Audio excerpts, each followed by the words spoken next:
Hello everyone! Welcome to Let's Learn Together. Firstly, we're going to introduce our names. I'm Daisy. I'm Atar. I'm Aishi. I'm Clarissa. And I'm Hari Mukti. Today, we're discussing something really cool. Do you know what it is?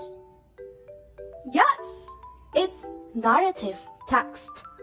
Let's look into what it's all about. So, what are narrative texts?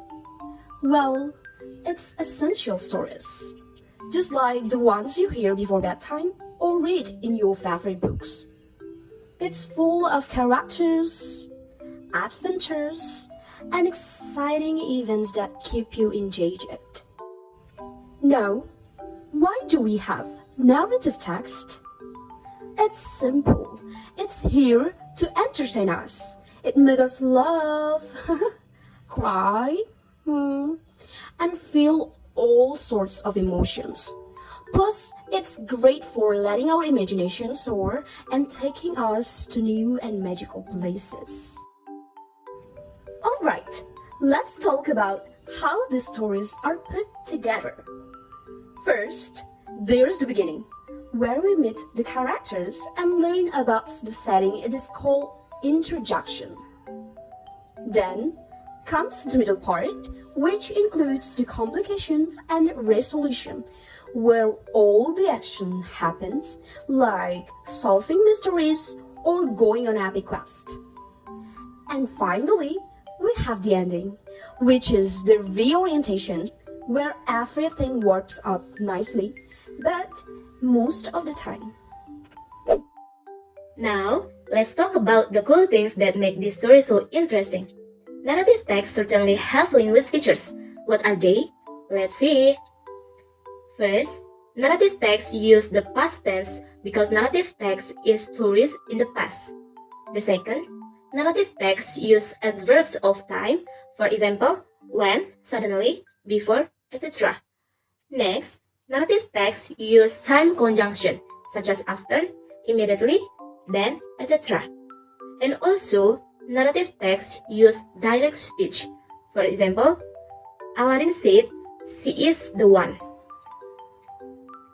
And the last but not least, let's look at different types of narrative texts that are out there.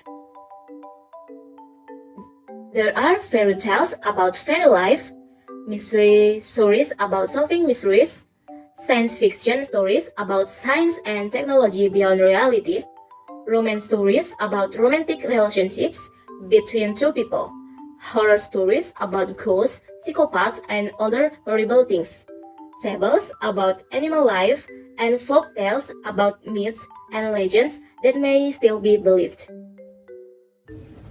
That's all about narrative text. Next, we will look at an example of narrative text with a folklore type entitled Rhinestone. Let's check it out.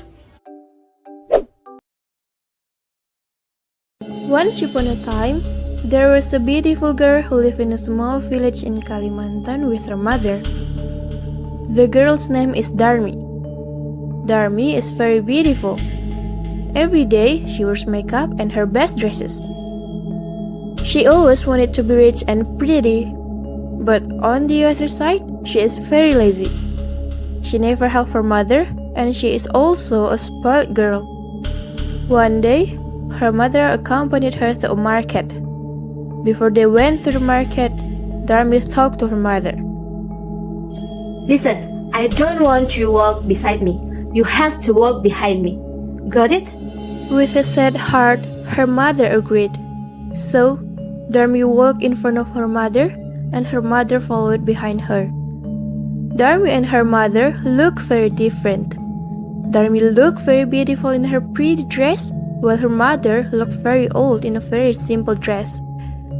On the way to the market, many people greeted Darmi and asked, "Who is the old lady that followed her behind?" And guess what? Yeah, Darmi lied to them. Darmi said that the old lady behind her was her servant. Her mother was very sad, but she couldn't do anything. She apologized for the insult. Then she said to Darmi, Darmi, Why do you keep telling those people that I'm not your mother? And Darby said, Mom, I have to do that because I don't want them to laugh at me if they find out that you are my mother. You know, we look very different. Enough, Darmi. I couldn't stand it any longer. You've hurt me so deeply. Whoever and whatever I am, you must honor me as your own mother. her mother couldn't bear the pain anymore. She prayed to God to punish her daughter. Oh, my dear God, I can't stand my daughter's behavior. She's been too far in hurting me. Please give her a punishment to make her feel sorry for what she has done to me. God answered her prayer suddenly. Darmi's legs turned into stone, and the process continued to the upper part of her body. Darmi began to panic and cried for her mothers. Help, Mom! Please, forgive me, Mom! Please! But it was too late. Finally, the whole of her body turned into stone. Until now, people could still see the tears falling down the stone. That's why the stone is called the crying stone. Okay, after seeing the example of story about crying stone, we will be able to see the structure of narrative text as we discussed in the initial video. First, orientation part, which is at the beginning in the video. Here, we can see the characters, background time, and place of the story. The characters of the story are a mother and her daughter, and background of time and place, once upon a time, on a hill in West Kalimantan. Next, we move to complication of the problem in the story. It starts when they're going to the market to buy something. Then, the daughter tells the mother to walk behind her and not beside her. When people greet her and ask about the woman behind her, she says that the woman is her maid. Then, the conflict starts when the mother is very disappointed and angry with her daughter. And finally, the conflict reaches the point where the mother begs God to punish her daughter.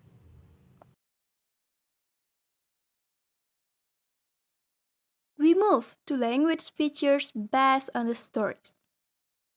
Alright, now let's explore the fascinating features that make stories come alive.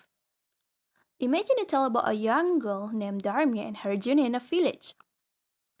The first language features used is past tense. This story used the past tense to tell us about events that have already happened, like the use of words, "There was a beautiful girl," and "Her mother couldn't bear the pain anymore." The second is action verb. Action verbs such as lived, walked, greeted, prayed, and cried show us what the characters did in the story. The third is direct speech. Direct speech is used to show conversation between characters, like when Darmi firmly says, "Listen, I don't want you to walk beside me. You have to walk behind me. Got it?" The fourth is adjectives and adverbs, such as beautiful, small, kind, wise, and humble. Help us picture the characters and their surroundings clearly. The fifth is time connectives like one day, before, on the way, and then guide us through the sequence of events in the story. Last but not least is the moral of the story. Now, the moral message of this story is powerful. It teaches us to respect and appreciate our parents, especially mothers, who love and care for us deeply. It reminds us that being disrespectful or arrogant towards our parents can lead to emotional pains and sometimes even serious consequences.